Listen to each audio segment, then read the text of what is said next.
All right, I want to thank you for tuning the video today. Today we're going to do a fuel filter change. It's a very simple change.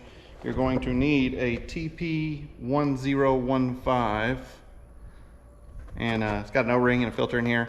I'm changing them at 10,000 on this Duramax because it's just cheap. I mean, this filter's 40 something bucks. You can get it at AutoZone if you want AC Delco. So you can get an OEM one.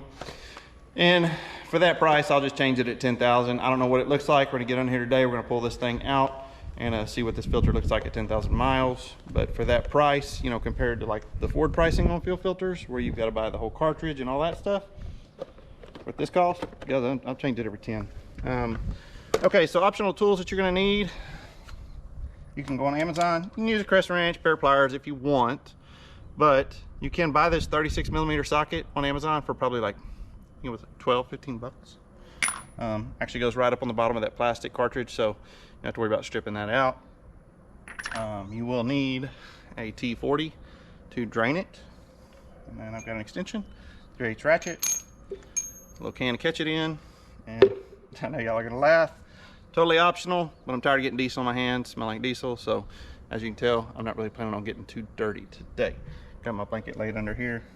So anyway, let me set this up. When we get under there, we're gonna drain the bottom of this filter. We'll get this thing pulled out. Let's just see what this thing looks like after 10,000 miles. I run pretty much truck stop fuel, good quality. So, and I run Archul fuel treatment. So let's check it out. Let's see what it looks like. All right, so first thing we're gonna do is we're gonna go ahead and put our Torx in there, loosen the bottom of this cap up. Get our little, get our pitcher here. Drain any of the water off the bottom of that, if there is any. That's always a good sign. We got nothing.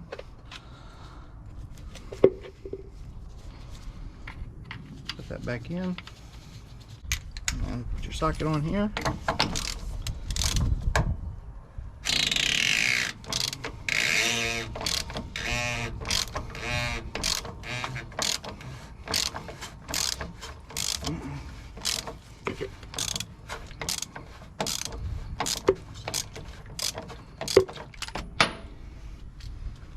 Okay, got it handy.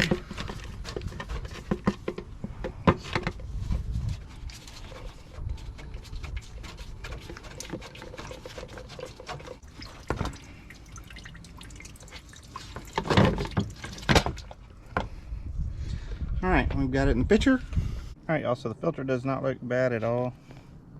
Kind of what I expected. I don't see anything really bad in there.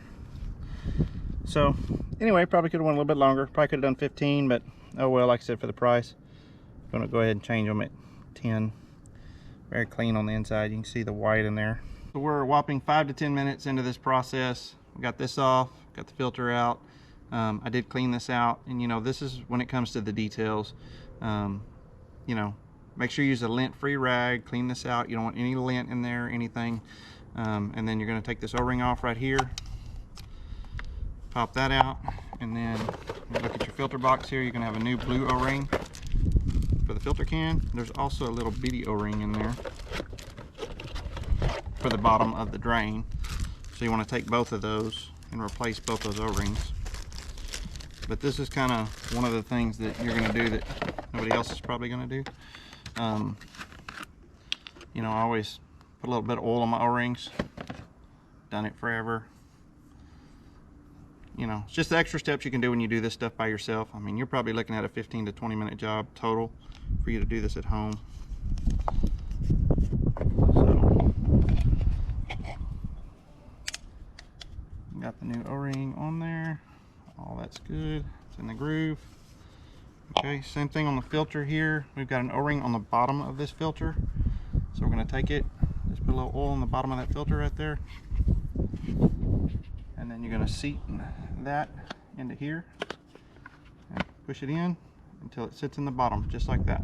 All right, so we've got this process done. We'll get back under the truck. We'll screw this thing on. All right, so make sure you just get on that stem. Get your cartridge started.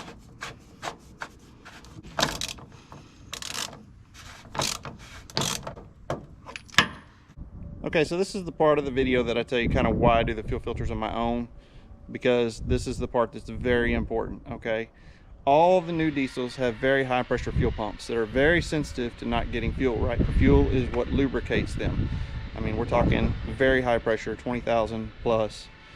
So it's very important to make sure that you do not start the engine with it dry, okay?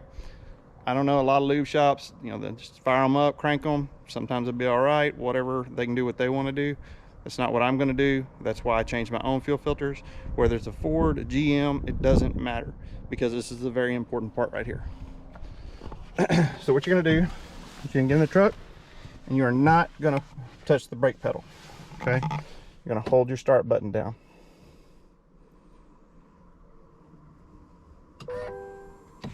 And you can actually hear the fuel pump running back there. Okay? You can hear the air coming out.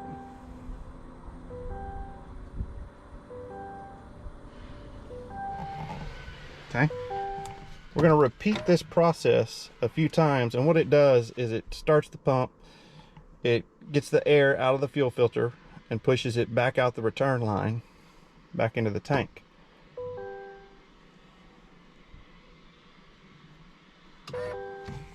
Again, you can hear the fuel pump running.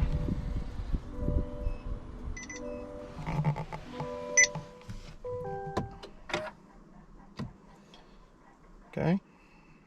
We're going to do it one more time for good measure.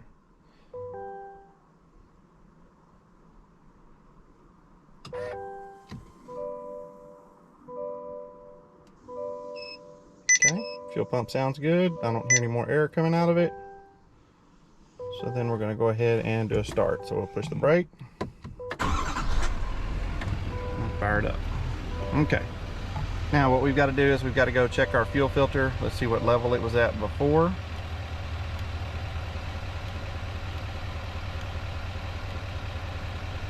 Okay, we were at 29% before. So we're going to hit the check. We're going to hit reset. We may have to key off to make this work.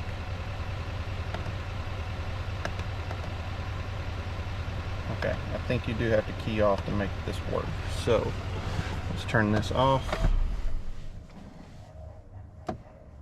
Hold this down again.